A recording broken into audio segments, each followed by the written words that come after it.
Hello, and welcome to part 2 of The One and Only Ivan. Stella's trunk. Stella's trunk is a miracle. She can pick up a single peanut with elegant precision, tickle a passing mouse, tap the shoulder of a dozing keeper. Her trunk is remarkable, but still it can't unlatch the door of her tumble-down domain.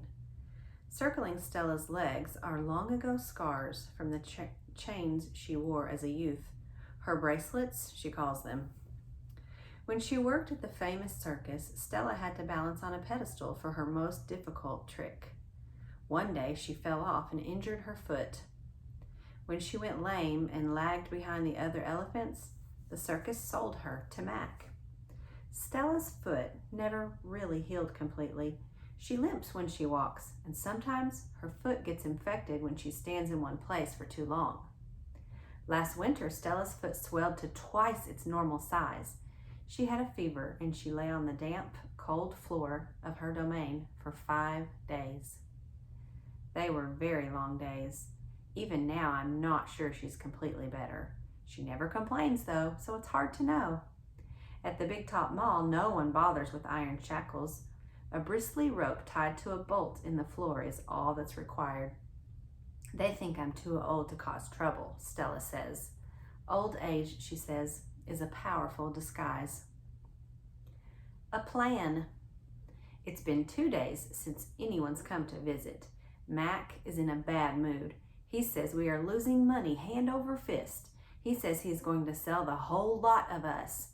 When Thelma, a blue and yellow macaw, demands, "Kiss me, big boy," for the 3rd time in 10 minutes, Mac throws a soda can at her.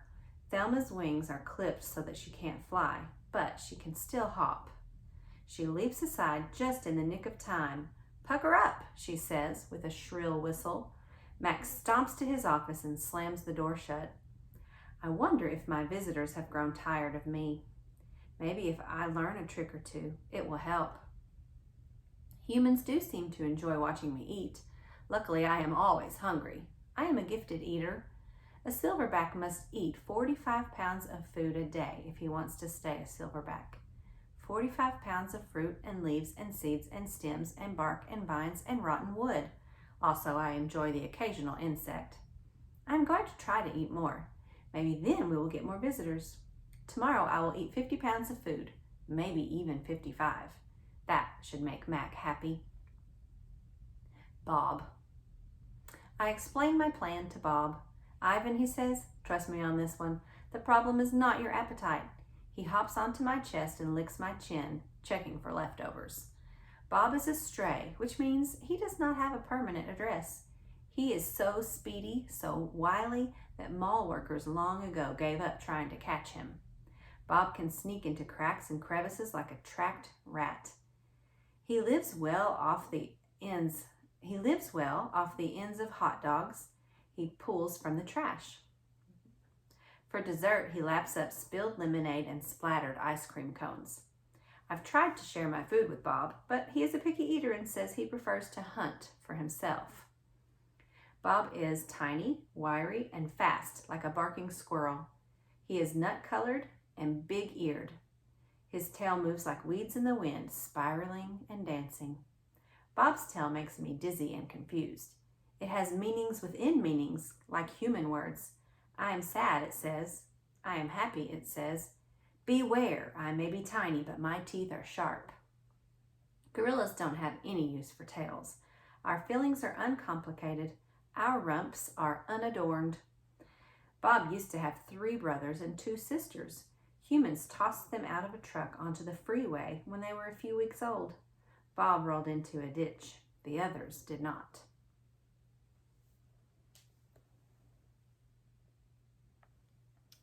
His first night on the highway, Bob slept in the icy mud of the ditch. When he woke, he was so cold that his legs would not bend for an hour. The next night, Bob slept under some dirty hay near the Big Top Mall garbage bins. The following night, Bob found the spot in the corner of my domain where the glass is broken. I dreamed that I'd eaten a furry donut, and when I woke in the dark, I discovered a tiny puppy snoring on top of my belly. It had been so long since I'd felt the comfort of another's warmth that I wasn't sure what to do. Not that I hadn't had visitors. Mac had been in my domain, of course, and many other keepers. I'd seen my share of rats zip past, and the occasional wayward sparrow had fluttered in through a hole in my ceiling. But they never stayed long. I didn't move all night for fear of waking Bob. Wild. Once I asked Bob why he didn't want a home. Humans, I'd noticed, seemed to be irrationally fond of dogs, and I could see why a puppy would be easier to cuddle than, say, a gorilla. Everywhere is my home, Bob answered. I'm a wild beast, my friend, untamed and undaunted. I told Bob he could work in the shows like Snickers the poodle who rides Stella. Bob said Snickers sleeps on a pink pillow in Mac's office. He said she eats foul-smelling meat from a can. He made a face. His lips curled, revealing tiny needles of teeth. Poodles, he said, are parasites. Picasso. Mac gives me a fresh crayon, a yellow one, and 10 pieces of paper. Time to earn your keep, Picasso, he mutters. I wonder who this Picasso is. Does he have a tire swing like me? Does he ever eat crayons? I know I have lost my magic, so I try my very best. I clutch the crayon and think. I scan my domain.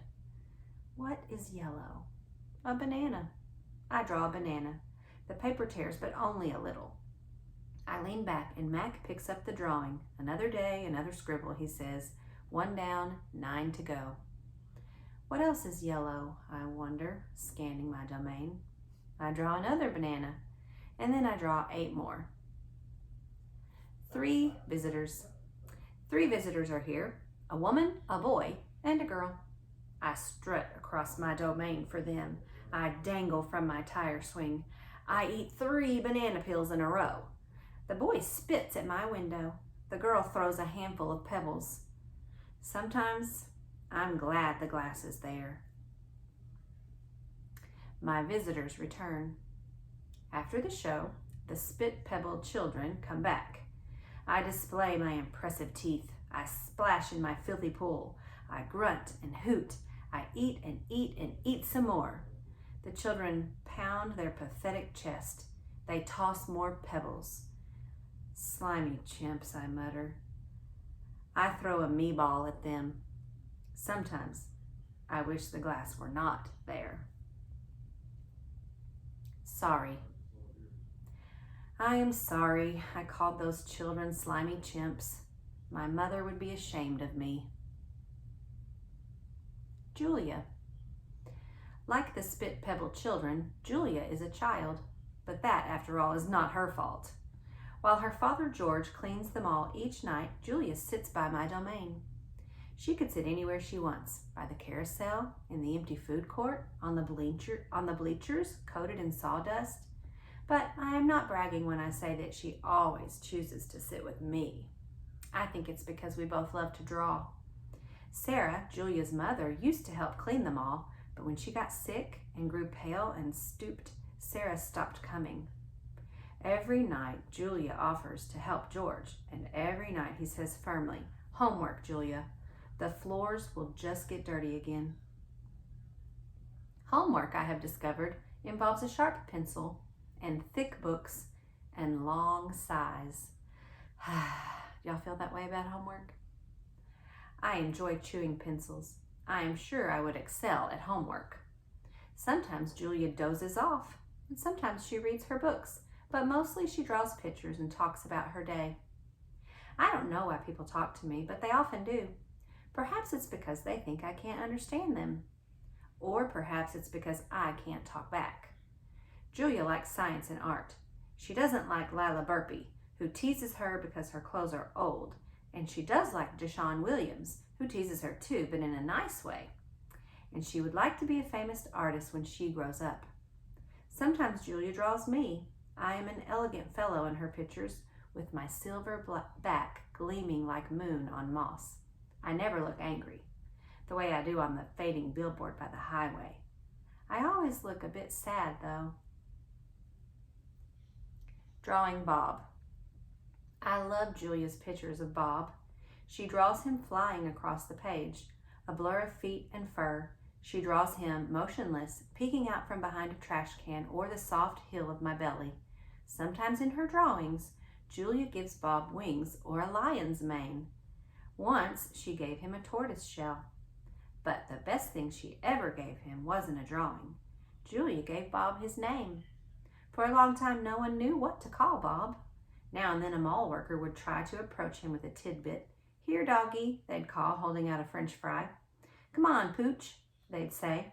"How about a little piece of sandwich?" But he would always vanish into the shadows before anyone could get too close. One afternoon, Julia decided to draw the little dog curled up in the corner of my domain. First, she watched him for a long time, chewing on her thumbnail. I could tell she was looking at him the way an artist looks at the world when she's trying to understand it. Finally, she grabbed her pencil and set to work. When she was finished, she held up the page.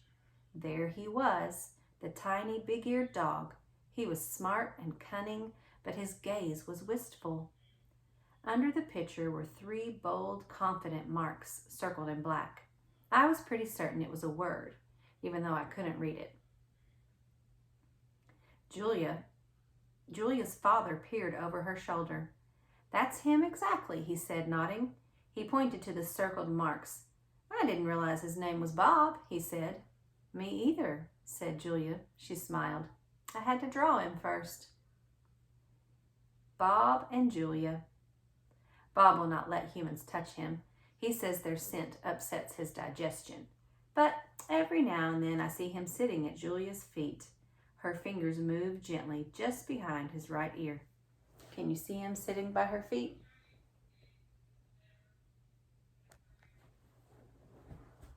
Mac. Usually Mac leaves after the last show, but tonight he is in his office working late. When he's done, he stops by my domain and stares at me for a long time while he drinks from a brown bottle. George joins him, broom in hand, and Max says the things he always says. "How about that game last night?" And "Business has been slow, but it'll get better. You'll see." And "Don't forget to empty the trash." Mac glances over at the picture Julia is drawing. "What are you making?" he asks. "It's for my mom," Julia says. "It's a flying dog." She holds up her drawing, eyeing it critically. She likes airplanes and dogs. Mac murmurs, sounding unconvinced. He looks at George. "How's the wife doing anyway?" "About the same," George says. "She has good days and bad days." "Yeah, don't we all?" Max says. Max starts to leave, then pauses. He reaches into his pocket, pulls out a crumpled green bill, and presses it into George's hand. "Here," Max says with a shrug. "Buy the kids some more crayons." Mac is already out the door before George can yell, "Thanks." Not sleepy. "Stella," I say, after Julia and her father go home, "I can't sleep." "Of course you can," she says. "You are the king of sleepers." "Shh," Bob says from his perch on my belly. "I'm dreaming about chili fries." "I'm tired," I say, "but I'm not sleepy." "What are you tired of?" Stella asks. I think for a while. It's hard to put into words. Gorillas are not complainers. We're dreamers, poets, philosophers, nap takers. I don't know exactly. I kick at my tire swing. I think I may be a little tired of my domain. That's because it's a cage, Bob tells me. Bob is not always tactful. I know, Stella says. It's a very small domain. And you're a very big gorilla, Bob says. Stella? I ask. Yes?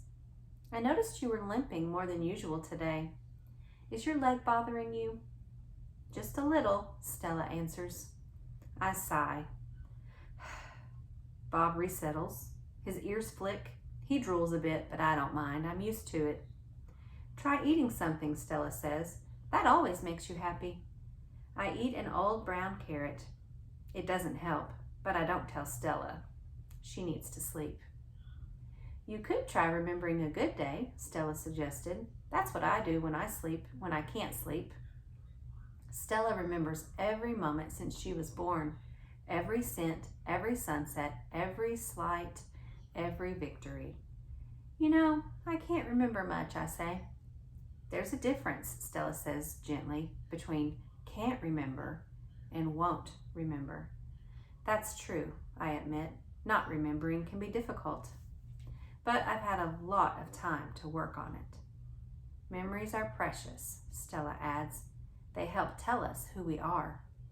Try remembering all of your keepers. You always liked Carl, the one with the harmonica. Carl, yes, I remember how he gave me a coconut when I was still a juvenile. It took me all day to open it. I try to recall other keepers I have known, the humans who cleaned my domain and prepared my food and sometimes kept me company. There was Juan, who poured Pepsis into my waiting mouth, and Katrina, who used to poke me with a broom when I was sleeping, and Ellen, who sang, "How much is that monkey in the window?" with a sad smile while she scrubbed my water bowl. And there was Gerald, who once brought me a box of fat, sweet strawberries. Gerald was my favorite keeper. I haven't had a real keeper in a long time. Max says he doesn't have the money to pay for an ape babysitter. These days, George cleans my cage, and Mac is the one who feeds me. When I think about all the people who have taken care of me, mostly it's Mac I recall, day in and day out, year after year after year. Mac, who bought me and raised me and says I'm no longer cute. As if a silverback could ever be cute. Moonlight falls on the frozen carousel, on the silent popcorn stand, on the stall of leather belts that smell like long-gone cows. The heavy work of Stella's breathing sounds like the wind in trees, and I wait for sleep to find me. The Beetle. Mac gives me a new black crayon and a fresh pile of paper. It's time to work again. I smell the crayon, roll it in my hands, press the sharp point against my palm. There's nothing I love more than a new crayon. I search my domain for something to draw. What is black? An old banana peel would work, but I've eaten them all. Knot tag is brown. My little pool is blue. The yogurt raisin I'm saving for this afternoon is white, at least on the outside.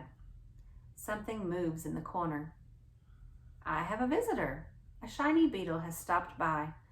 Bugs often wander through my domain on their way to somewhere else. "Hello, beetle," I say. He freezes, silent. Bugs never want to chat. The beetle's an attractive bug with a body like a glossy nut. He's black as a starless night. That's it, I'll draw him. It's hard making a picture of something new. I don't get the chance very often. But I try. I look at the beetle, who's being kind enough not to move, then back at my paper. I draw his body, his legs, his little antenna, his sour expression. I'm lucky. The beetle stays all day. Usually bugs don't linger when they visit. I'm beginning to wonder if he's feeling all right. Bob, who's been known to munch on bugs from time to time, offers to eat him. I tell Bob that won't be necessary. I'm just finishing my last picture when Mac returns. George and Julia are with him. Mac enters my domain and picks up a drawing. "What the heck is this?" he asks. Beats me what Ivan thinks he's drawing. This is a picture of nothing, a big black nothing. Julia's standing just outside my domain. "Can I see?" she asks. Mac holds my picture up to the window. Julia tilts her head. She squeezes one eye shut. Then she opens her eye and scans my domain. "I know," she exclaims. "It's a beetle. See that beetle there, over by Ivan's pool? Man, I just sprayed this place for bugs." Mac walks over to the beetle and lifts his foot. Before Mac can stomp, the beetle skitters away, disappearing through a crack in the wall. Mac turns back to my drawings. "So you figure this is a beetle, huh? If you say so, kid." "Oh, that's a beetle for sure," Julia says, smiling at me. "I know a beetle when I see one." It's nice, I think, having a fellow artist around. Change. Stella is the first to notice the change, but soon we all feel it. A new animal is coming to the Big Top Mall. How do we know this? Because we listen, we watch, and most of all, we sniff the air. Humans always smell odd when change is in the air, like rotten meat with a hint of papaya. That's all for today. I wonder who this new visitor is going to be.